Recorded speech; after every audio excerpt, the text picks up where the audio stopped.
Assalamualaikum warahmatullahi wabarakatuh. Salam sejahtera bagi kita semua. Shalom, Om Swastiastu, Namo Buddhaya, salam kebajikan. Selamat datang di kelas virtual bersama Ibu Alivia Ziyadatur Rahma. Oke, gimana nih kabarnya kalian semua? Semoga selalu dalam keadaan sehat ya. Sebelum memulai pembelajaran, marilah kita berdoa terlebih dahulu. Berdoa menurut kepercayaan masing-masing agar pembelajaran pada hari ini berjalan dengan lancar dan ilmu yang saya sampaikan dapat bermanfaat untuk kalian semua. Berdoa mulai. Selesai. Selanjutnya, Ibu akan melakukan presensi terlebih dahulu. Silakan kalian melakukan presensi di link presensi yang sudah Ibu kirimkan di WhatsApp group. Apabila ada teman kita yang sedang sakit, semoga lekas diberi kesembuhan ya teman-teman. Amin. Oke, tentu saja kalian harus semangat ya dalam belajar bahasa Indonesia. Yuk semangat, semangat, semangat! Dalam pertemuan virtual kali ini, kita akan membahas materi baru loh. Materi tentang teks negosiasi. Mari kita lihat kompetensi dasarnya ya teman-teman. KD 3.10 mengevaluasi pengajuan, penawaran, dan persetujuan dalam teks negosiasi baik lisan maupun tertulis. Selanjutnya KD 4.10 yakni menyampaikan pengajuan, penawaran, persetujuan, dan penutup dalam teks negosiasi secara lisan ataupun tertulis. Tapi sebelum kita lanjut ke materi baru, Ibu akan mengulas sedikit materi tentang minggu lalu. Apakah kalian masih ingat materi tentang apa?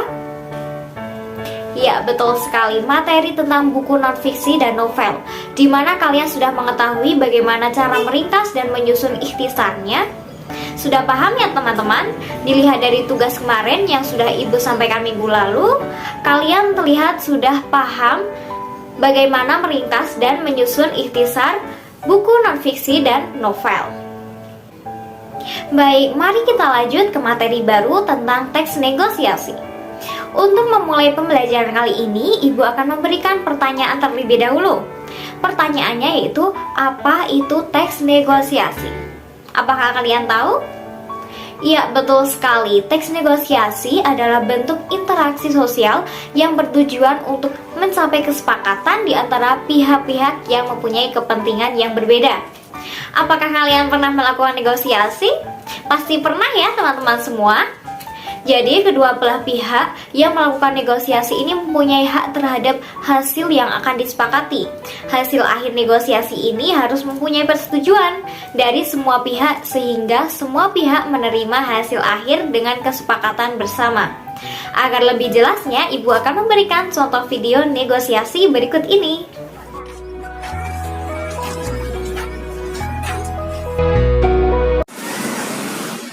Permisi Mbak, apelnya berapa sekilo? Itu 45 kilonya. 45. Boleh kurang nggak Mbak? Enggak kurang, enggak pas itu. Mau beli banyak soalnya. Berapa? Mau beli jeruk sama apel sama salad nanti.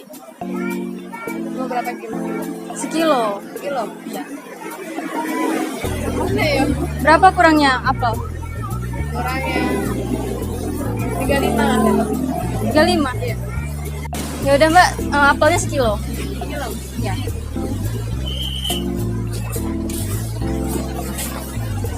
Mbak, kalau ini 1 kilonya berapa? 1 kilonya 15.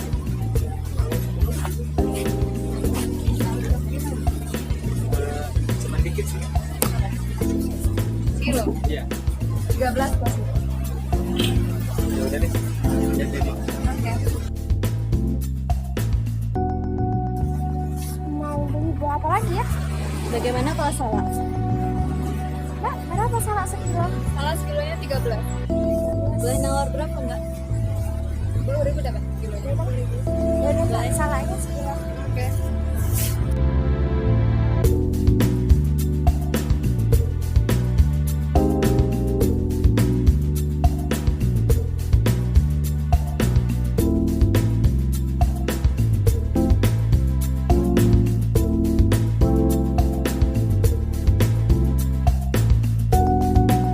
Ada Mbak semuanya? Semuanya 58 total. Ini Mbak. Makasih Mbak. Bagaimana, apakah kalian sudah paham dengan video yang sudah Ibu tayangkan? Oke, selanjutnya kita akan membahas tentang tujuan adanya negosiasi. Apa sih tujuannya? Yang pertama yaitu kita bisa mencapai kesepakatan yang memiliki kesamaan persepsi, saling pengertian, dan persetujuan. Yang kedua, kita dapat mencapai penyelesaian atau jalan keluar dari masalah yang dihadapi secara bersama-sama. Yang ketiga yaitu mencapai kondisi saling menguntungkan dan tidak ada yang dirugikan, atau bisa dengan kata lain disebut dengan win-win solution. Selanjutnya kita akan bahas tentang manfaatnya apa sih dilakukannya negosiasi. Tujuan dengan manfaat beda ya teman-teman semuanya. Jadi negosiasi ini dapat bermanfaat untuk menciptakan jalinan kerjasama antara institusi, badan usaha maupun perorangan dalam melakukan suatu usaha dan kegiatan bersama atas dasar saling pengertian. Bagaimana? Apakah kalian sudah paham teman-teman semuanya? Oke, baik sekali. Oke, selanjutnya kita akan membahas tentang ciri-ciri teks negosiasi. Apa saja sih ciri-ciri teks negosiasi itu? Yang pertama yaitu menghasilkan kesepakatan atau yang saling menguntungkan. Yang kedua, mengarah pada tujuan praktis. Yang ketiga, memprioritaskan kepentingan bersama. Dan yang keempat, negosiasi ini merupakan sarana untuk mencari penyelesaian.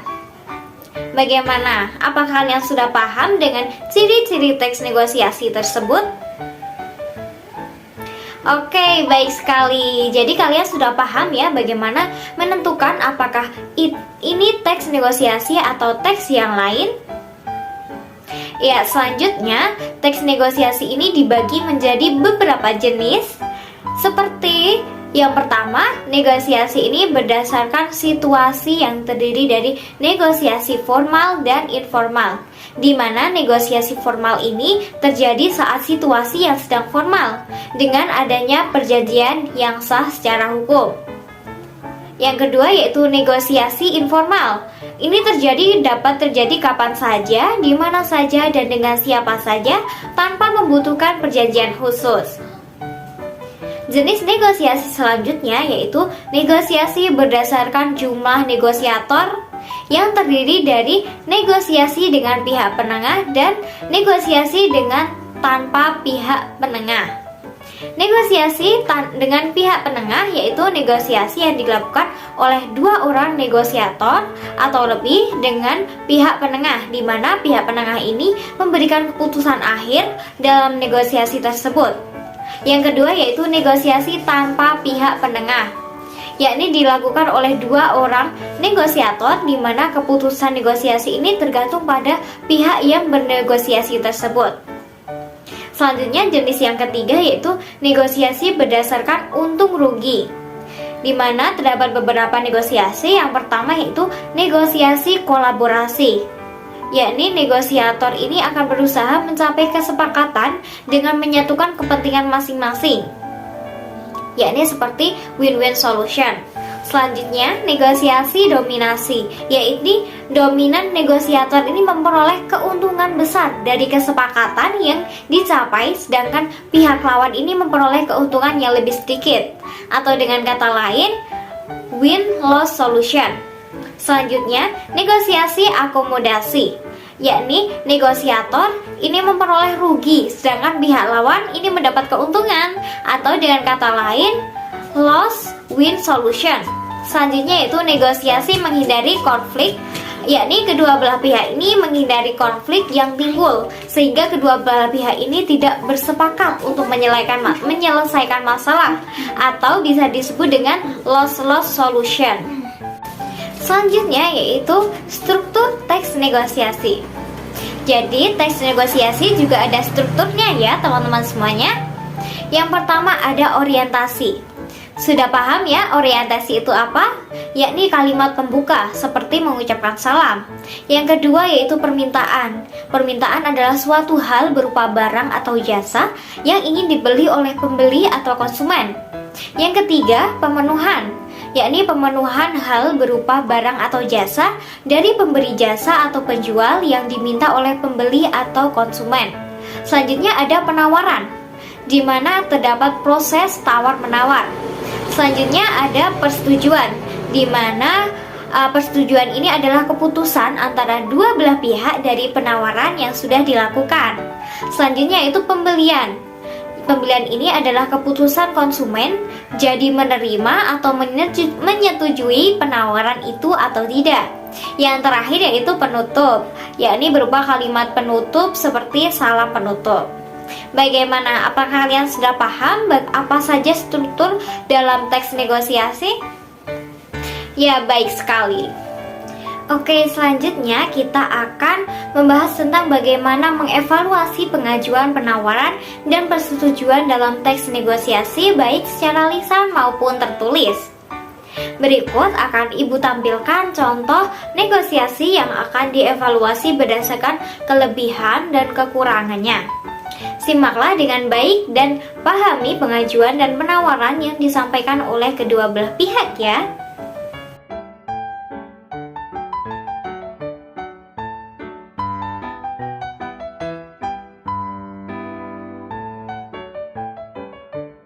Bagaimana? Apakah kalian sudah paham? Dari teks tersebut kalian dapat mengetahui apa saja kelebihan dan kekurangannya.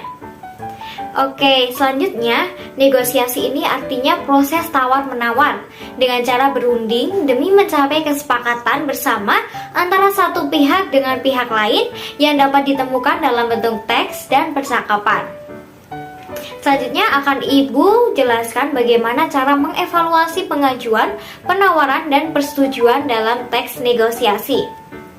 Jadi, negosiasi yang baik dan benar itu harus melewati tahap demi tahap. Tahap-tahap yang harus dilewati yaitu yang pertama, sampaikanlah keinginan kalian dengan berkomunikasi yang baik tentunya. Yang kedua, fokuslah pada kebutuhan kalian dan kebutuhan lawan negosiasi. Jangan lupa ya. Yang ketiga yaitu negosiasi ini berakhir setelah mendapatkan keputusan yang disetujui kedua belah pihak. Bagaimana? Apakah kalian paham? Selanjutnya kita akan membahas bagaimana cara menyampaikan pengajuan, penawaran, dan persetujuan dalam teks negosiasi. Yang pertama, kita dapat menyampaikan pengajuan, penawaran, persetujuan, dan penutup adalah tahap di mana setelah kita menentukan pengajuan, penawaran, dan persetujuan dalam bernegosiasi. Selanjutnya, yaitu tahap penyampaian pengajuan, penawaran, dan persetujuan. Ini harus menggunakan kalimat yang baik dan sopan. Agar apa? Agar tidak menyinggung satu pihak dengan pihak lainnya. Selanjutnya, ketika kita pengajuan yang dilakukan oleh penjual ini tidak meyakinkan pembeli, maka pengajuan tersebut perlu diubah dengan menggunakan kalimat sendiri, sehingga isi pengajuan lebih meyakinkan dan menarik lawan tutur. Selanjutnya, tujuan akhir dari tahap ini adalah memberikan jalan tengah dan memberikan alasan yang bagus agar tidak terjadi salah paham ya teman-teman semuanya. Karena setelah dicapai jalan tengah di mana kedua belah pihak telah setuju, maka negosiasi akan dianggap berhasil. Bagaimana? Apakah kalian sudah paham semuanya? Baik, selanjutnya Ibu akan membagi kalian dalam beberapa kelompok untuk mengerjakan tugas yang akan Ibu sampaikan setelah ini.